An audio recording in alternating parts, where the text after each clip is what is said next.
Bonjour à tous, ici Lisa Dufaux sur les ondes françaises de Radio Taïwan International. C'est l'heure de la revue Asie-Pacifique, une sélection de sujets d'actualité alternée d'émissions thématiques sur l'Asie-Pacifique.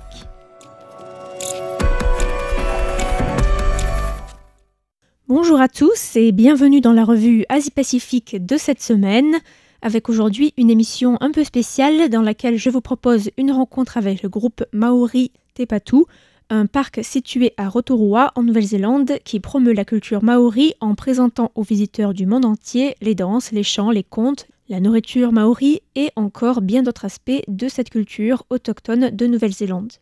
Le groupe a été invité à Taïwan pour participer au festival de musique autochtone Pasiwali organisé le week-end dernier à Taidong, qui fera d'ailleurs l'objet d'un reportage qui sera diffusé demain. C'est donc à cette occasion que j'ai rencontré le chef du groupe, Jamus Webster, qui s'est aussi présenté avec son nom maori, Te Ariki Atakura. Le festival, qui s'est déroulé sur 2 jours, a attiré plus de 20 000 personnes au total et les chants et les danses maoris faisaient partie des spectacles les plus attendus par le public taïwanais. Le public taïwanais a tellement d'énergie. Il est très réactif alors que notre performance est quelque chose qui leur est tellement étranger et qu'ils ne comprennent pas. Mais ils peuvent sentir l'énergie et ils y répondent. Nous ne sommes pas un groupe de musique à proprement parler. Nous avons des chants, des danses. Et c'est parfois difficile de coordonner les deux ensemble et d'avoir accès au micro. Mais on l'a fait et c'était génial. Le spectacle comprenait des chants traditionnels maoris, mais aussi une chanson taïwanaise revisitée avec le chant maori. Les femmes du groupe ont également manié les poi, des petits sacs de tissu remplis de sable ou de graines qu'elles faisaient tournoyer autour d'elles. Te Ariki Atakura explique que ce type de jonglerie serait à l'origine une pratique visant à entraîner la dextérité des jeunes guerriers, à renforcer la souplesse des poignets et la force des bras. Nous avons commencé la performance avec une incantation qui consiste à préparer notre passage ici, sur cette terre de Taitung qui appartient à des peuples autochtones. Nous voulions reconnaître cela et c'est ce que nous avons fait en faisant venir nos guerriers sur le devant de la scène avec l'une de nos longues armes. C'était aussi une manière de montrer que nous apprécions l'accueil qui nous est fait ici à Taitung et à Taïwan. Ensuite, la première performance visait à raconter la manière dont l'être humain profane Mère Nature et la façon dont elle répond en exprimant sa douleur par des catastrophes naturelles. Nous devons donc faire attention, car nous disons dans notre culture que la Terre restera mais que l'espèce humaine périra, et qu'il est donc de notre devoir de prendre soin de la nature pour les générations futures. Après cela, il y a eu la danse de poi, qui est à l'origine une forme d'entraînement destinée aux hommes pour renforcer leurs bras, avec des balles attachées à un fil. Depuis, les femmes se sont emparées de cela, et les mouvements des balles décrivent les motifs du vent, des feuilles qui tombent, des oiseaux, etc. Le public taïwanais était particulièrement enthousiaste au moment du haka, une danse chantée rituelle qui était à l'origine exécutée par les hommes avant de partir en guerre pour effrayer les adversaires, bien qu'on la retrouve aujourd'hui au début des matchs de rugby, lors de manifestations et même au Parlement néo-zélandais lorsque les débats deviennent particulièrement houleux. Nous avons aussi fait un haka, qui est une danse iconique pour les Maoris de Nouvelle-Zélande. Cette danse était utilisée pour relâcher la mauvaise énergie, l'anxiété avant les combats. C'est cette danse qu'on retrouve dans les matchs de rugby, mais aussi au Parlement, où une députée a entrepris un haka suite à la frustration et la douleur engendrée par les débats. Le ha signifie la respiration, le ka signifie allumer, comme dans allumer un feu. On s'en sert donc pour exprimer et relâcher la pression, le stress, en utilisant notre corps et en le claquant comme ça, pour relâcher ce stress et pour se battre.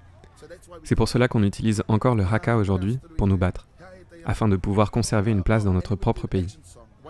Enfin, il y avait un chant de fin, plus mélodieux et plus doux, plus joyeux et divertissant.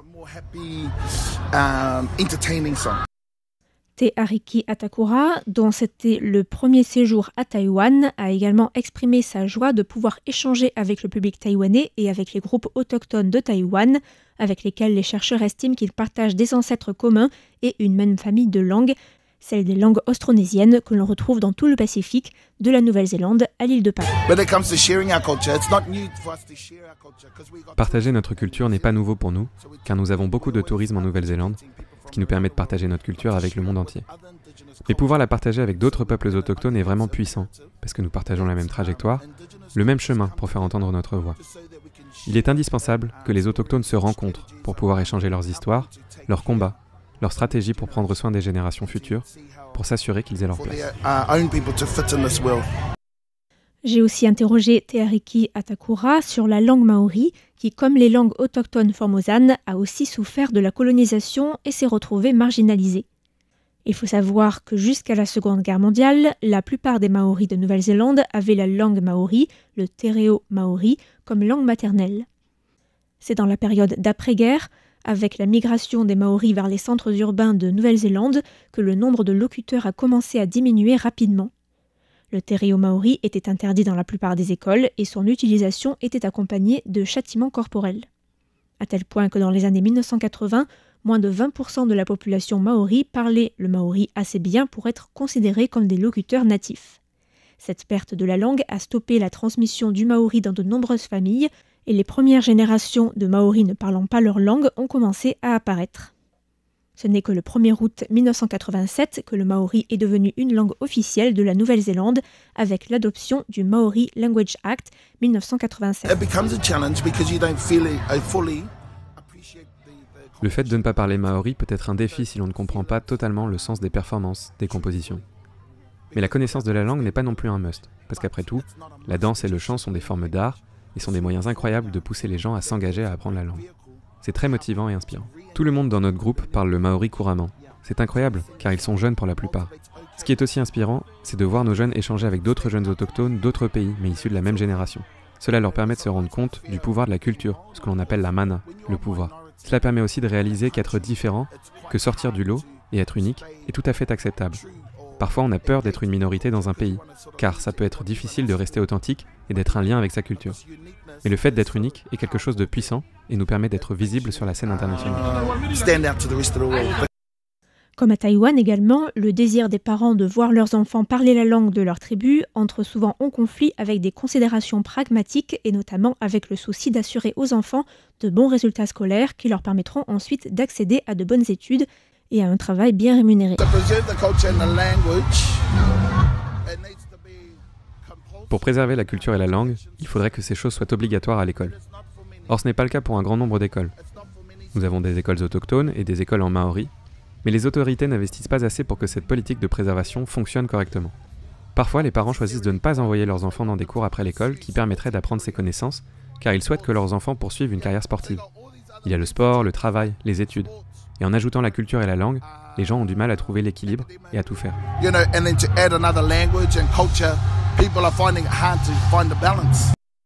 Le te reo maori est considéré comme langue en danger d'extinction par l'Atlas des langues en danger dans le monde établi par l'UNESCO, c'est-à-dire que la génération des enfants n'apprennent plus le maori comme première langue à la maison et que les plus jeunes locuteurs qui ont le maori comme langue maternelle sont la génération des parents qui le parlent seulement entre eux ou aux personnes plus âgées et non pas à leurs enfants.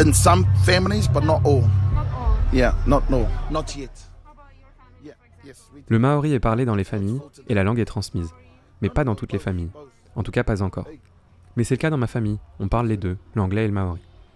Je crois que nous devons enseigner et parler les deux. Beaucoup de gens en Nouvelle-Zélande sont monolingues et ne parlent que l'anglais, les gens ici sont souvent trilingues et c'est une chance. Car parler plusieurs langues permet de voir le monde selon différentes perspectives. Pour les autochtones taïwanais, j'imagine que si la langue n'est plus transmise, c'est que les anciennes générations ont traversé tellement de difficultés, et n'ont pas eu d'autre choix que d'apprendre le mandarin ou le taïwanais pour survivre. C'est aussi ce qui est arrivé aux anciennes générations de Maoris. Ma grand-mère a été frappée pour avoir parlé le maori. Elle n'a plus parlé pendant plusieurs mois, jusqu'à ce qu'elle soit capable de parler anglais. Mais si on prenait les choses dans un autre sens, si le gouvernement et la population de Nouvelle-Zélande prenaient le temps d'apprendre notre langue, tout irait mieux. L'idéal pour les autochtones serait de s'approprier leur propre langue et leur propre culture, tout en trouvant la force de s'ouvrir aux autres pour être unis ensemble.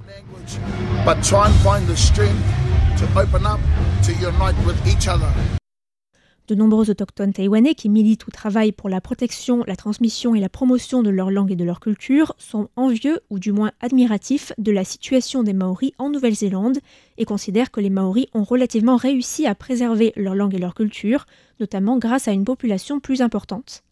Car les Maoris représentent 17,3% de la population de Nouvelle-Zélande, selon les statistiques de 2023, alors que les autochtones taïwanais représentent à peine 2% de la population taïwanaise et sont éclatés entre 16 tribus officielles et encore plus de langues différentes. Mais Teariki Atakura explique que les Maoris ont tout de même de quoi s'inquiéter et doivent constamment rester sur leur garde et se battre pour faire respecter leurs droits. Il évoque notamment le projet de loi controversé qui vise à modifier l'interprétation du traité de Waitangi de 1840, un traité qui a été signé entre la couronne britannique et plus de 500 chefs maoris, qui régit les relations entre le gouvernement néo-zélandais et les autochtones maoris, promettant à ces derniers, en échange de la cession de la souveraineté à la couronne britannique, le droit de garder leurs terres ancestrales, mais aussi de protéger leurs intérêts. Le texte a récemment été adopté en première lecture au Parlement et a poussé des dizaines de milliers de manifestants dans les rues de Wellington la semaine dernière. Même s'il peut sembler que notre situation est plutôt bonne, nous avons seulement de la chance d'avoir un document fondateur, un traité qui a été signé avec la couronne britannique et qui doit être respecté par la Constitution. Mais encore aujourd'hui, nous nous battons pour le garder. Je pense que ce projet de loi est du grand n'importe quoi, de l'arnaque. Pour que la Nouvelle-Zélande ait une bonne relation avec les autochtones maoris, nous avons simplement besoin que le gouvernement respecte le traité. Mais certaines personnes n'apprécient pas que nous ayons une voix et que nous réclamions nos droits et ce qui nous a été confisqué. C'est pourquoi ces gens veulent se débarrasser de ce traité. Le projet de loi ne devrait pas être adopté, mais on ne sait jamais. Nous ne devons pas baisser la garde et arrêter de manifester en nous disant que le texte ne sera pas adopté. Nous ne pensons pas à nous et à notre situation actuelle, mais nous pensons au futur, à nos enfants.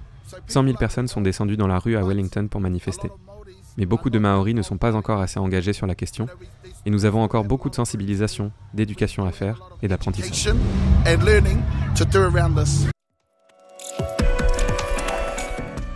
C'était la revue Asie-Pacifique de cette semaine, présentée par Lisa Dufaux pour Radio Taïwan International. Merci pour votre écoute et à la semaine prochaine.